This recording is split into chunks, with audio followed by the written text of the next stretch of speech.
Reporte 100. Es jueves, espacio del Colegio de Sonora, y esta mañana nos acompaña América Nayeli Lutz-Ley. América Nayeli es doctora en Ciencias de Recursos de Tierras Áridas por la Universidad de Sonora. Pertenece al Centro de Estudios del Desarrollo del Colegio de Sonora y ha realizado una investigación sobre el extractivismo en Sonora. América, ¿cómo estás? Buenos días. Hola, buenos días, Juan Carlos. Oye, pues te felicito por el tema. No es un tema, es que los académicos luego hacen unos títulos así como que parecen textos de 30, 40 palabras. Aquí ya muy exacto, extractivismo en Sonora. Solamente quiero platicar que, bueno, de lo que quiero hablar esta mañana es sobre un evento justamente que hicimos en el marco del 40 aniversario sobre extractivismo en México y en América Latina, pero nuestro interés era iluminar algunas cuestiones extractivas aquí en Sonora, ¿no? A la luz de lo que está pasando en todo el continente, ¿no? Sí, para poner en contexto a la audiencia, América, ¿qué es extractivismo? Bueno, el extractivismo, para empezar, es una forma de apropiación de recursos o una forma económica, es un modelo económico que se caracteriza por extraer recursos naturales en grandes volúmenes o con mucha intensidad, o sea, superando incluso las necesidades locales o del propio país, y en donde el 50% o más de los materiales que se extraen se dirigen a los mercados globales. Es decir, en esta situación pues estamos hablando de una situación que es local, pero que se dirige a lo global. Entonces, estos materiales extraídos tienen muy poca transformación, usualmente son materias primas, por ejemplo, el petróleo, el cobre, los bovinos, fruta, verdura, cualquier monocultivo que se dé de manera intensiva, y donde pues no se puede hablar de una industria propiamente, ¿no? Porque no son bienes manufacturados, son básicamente materias primas. Esto usualmente, por el tamaño, la extensión que tiene la actividad, pues tiene altos impactos y costos ambientales y sociales, ¿no? En el fondo, en realidad, es una forma de apropiarse de recursos. Sí. Ahora, el extractivismo pues siempre ha existido, o sea, nosotros somos un país surgido de la colonia española, ¿no? De una colonización. Entonces, siempre hemos sido, igual que el resto de América Latina y muchos países del sur, del hemisferio sur a nivel mundial, hemos sido fuente de recursos naturales dirigidos a economías más potentes que la nuestra, ¿no? Entonces, sin embargo, hemos visto que a mediados del siglo XX para acá, pues ha cambiado cualitativamente esa forma de extractivismo. Ahora la tecnología ha permitido que sea muchísimo más intensiva, que los volúmenes sean más grandes y la dinámica ha cambiado. Por ejemplo, si bien al principio tal vez nosotros enviábamos recursos naturales a Norteamérica principalmente o a Europa, ahora hay nuevos actores, ¿no? En ese escenario global, por ejemplo está China.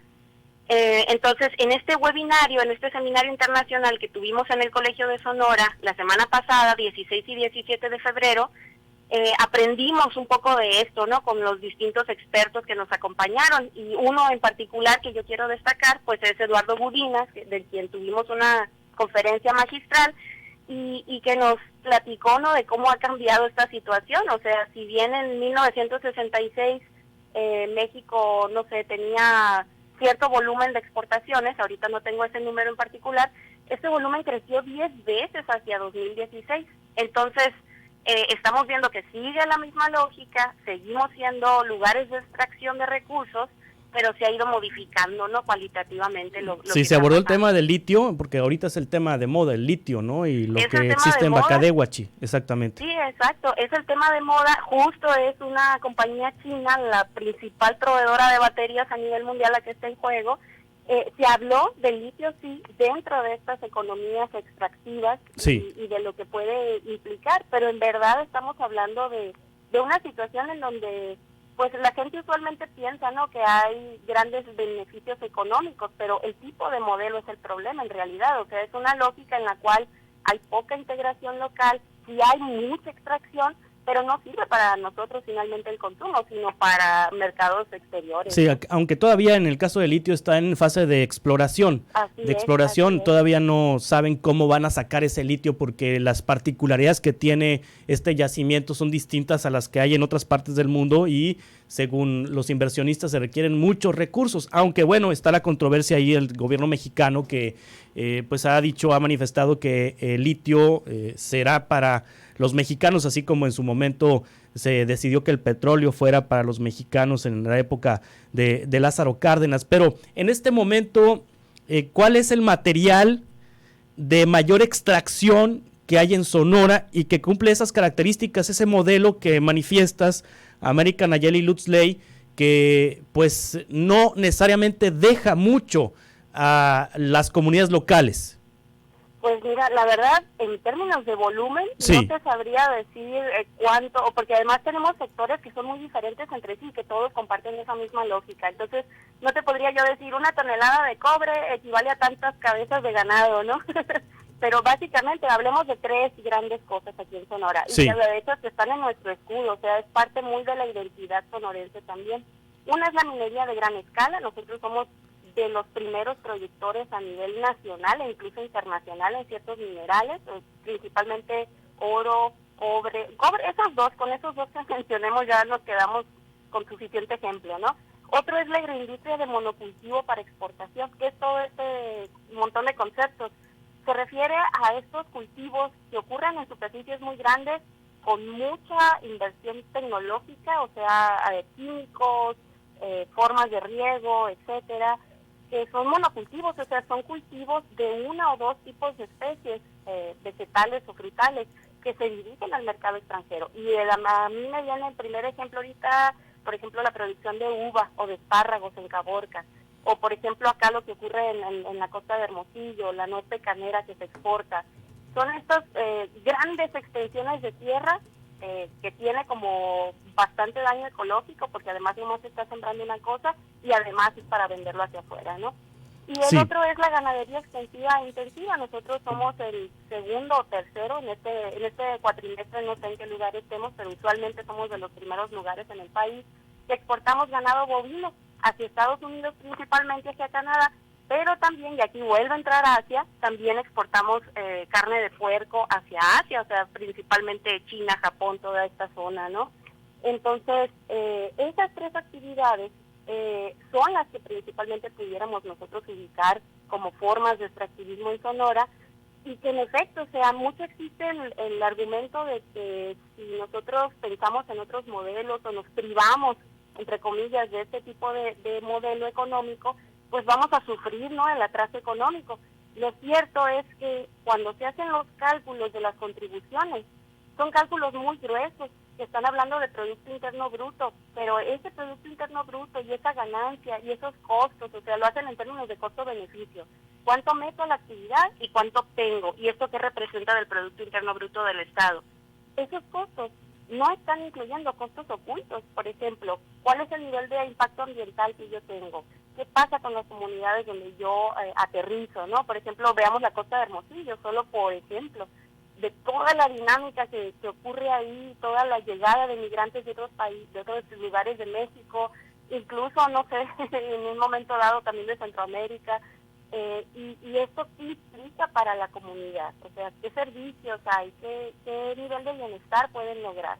Sí. Entonces, no se factorizan esas cosas en los conteos generales, y tampoco nos dicen a dónde va ese porcentaje de Producto Interno Bruto, o sea, que a la bolsa de quién va y se deposita lo que resulta de esa gran extracción, llámese minerales, llámese agua, llámese tierra, etcétera, ¿no? O sea, en verdad es un tema que vemos, que forma parte de nuestra identidad, que no nos cuestionamos, pero que valdría la pena, ¿no?, escarbar un poco para conocerles sus verdaderos esqueletos, ¿no?, a la situación. Finalmente, América Nayeli Lutz Ley, doctora en Ciencias de Recursos de Tierras Áridas por la Universidad de Arizona e investigadora del Colegio de Sonora, ¿hay algo que se pueda hacer para mitigar o evitar estos efectos? ¿Qué recomendaciones pueden hacerse o se hicieron desde este seminario que tuvo lugar la semana pasada y en general desde las ciencias sociales para combatir los efectos de este modelo económico? Sí, una parte muy importante, considero yo, y que fue como recurrente durante los 2 días que duró este evento, que por cierto, voy a hacer el comercial, pueden verlo, las 3 mesas y la conferencia magistral en la página de Facebook del Colegio de Sonora. Ahí van quedando almacenados como repositorio todos los videos de nuestros diferentes eventos. Entonces ahí lo pueden volver a ver quienes estén interesados.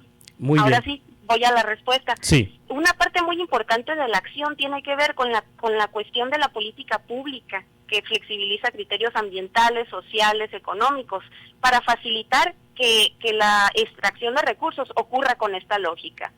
No quiere decir que todas las formas de extracción sean negativas o que todas las formas de extracción de recursos nos deben necesariamente de tener grandes costos, ¿no? O de tener esta lógica en donde lo local no se beneficia mucho. Hay otras formas de extractivismo, hay otras formas de aprovechar de maneras más sustentables los recursos naturales, ¿no? Entonces, la primera es tal vez esa, o sea, la política pública, el tipo de normatividad que está permitiendo este tipo de lógica, en donde no se prioriza el bienestar público, o sea, hay un interés privado muy fuerte que desgraciadamente entra en juego con redes de corrupción, con vacíos institucionales, con falta de legalidad, etcétera. Eso por primera, ¿no? Una visión crítica de parte de la sociedad sobre lo que se está haciendo desde el gobierno. Lo segundo es, y aquí entran también ustedes, porque pues en esto no podemos quedarnos solos, ninguna parte de la sociedad, la difusión masiva de estos casos a nivel nacional y en el Estado. Este tipo de modelo usualmente genera mucha resistencia a nivel local, y donde hay mucha resistencia hay también muchísimos conflictos. Entonces, México a nivel nacional pues tiene, por ejemplo, el segundo lugar a nivel Latinoamérica en asesinato de defensores ambientales, por ejemplo. Y muchos de estos defensores se encuentran en localidades donde hay mucha presencia extractiva. Entonces, nosotros en Sonora tal vez no lo hemos visto, tal vez no se visibiliza. Hay diferentes factores que hacen que en diferentes lugares produzca conflicto y en otros no. Sin embargo, sí necesitamos darnos cuenta de qué está pasando, ¿no? De visibilizar esos casos. Y lo otro es educarse en materia de sustentabilidad. O sea, el tiempo de mucha gente es muy escaso y estos conceptos a lo mejor pueden sonar muy abstractos, pero tienen un significado a nivel concreto. O sea, es decir, si yo vivo, no sé, cerca de la Herradura en Caborca, o vivo en Álamos, o vivo en Zaguaripa, o en Cananea, o ahora cerca de esta nueva exploración de litio que se está haciendo, ¿qué va a significar para mí, ranchero, para mí, ganadero pequeño? ¿Qué va a significar para mí, ama de casa, en términos de agua, en términos de cómo va a cambiar mi ambiente? Ese tipo de preguntas usualmente no nos las hacemos. Y a nivel poblacional, esas son las cosas que debemos de estar pensando.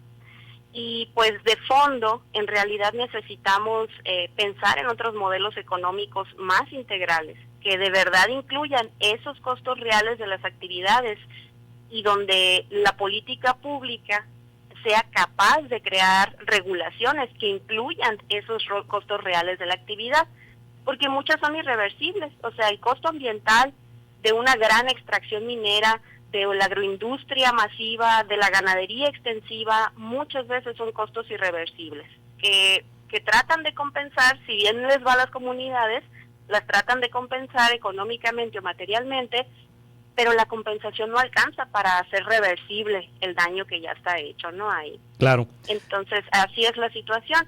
Y pues nos queda mucho por delante. Este fue el primer, evento formal para juntar a toda la gente que trabajamos en estos temas en el Colegio de Sonora con otros investigadores, ¿no? De México y de otros países. Invitamos a gente de Uruguay, de Chile, de Colombia y pues nosotros también, ¿no? Ahí compartiendo nuestros casos sonorenses. América Nayeli Lutz Ley, muchas gracias por compartirnos los resultados de este evento sobre extractivismo. Estamos en contacto, si te parece, en una próxima ocasión. Claro que sí, Juan Carlos, y pues muchas gracias por la invitación y saludos al público. Hasta pronto. Reporte 100.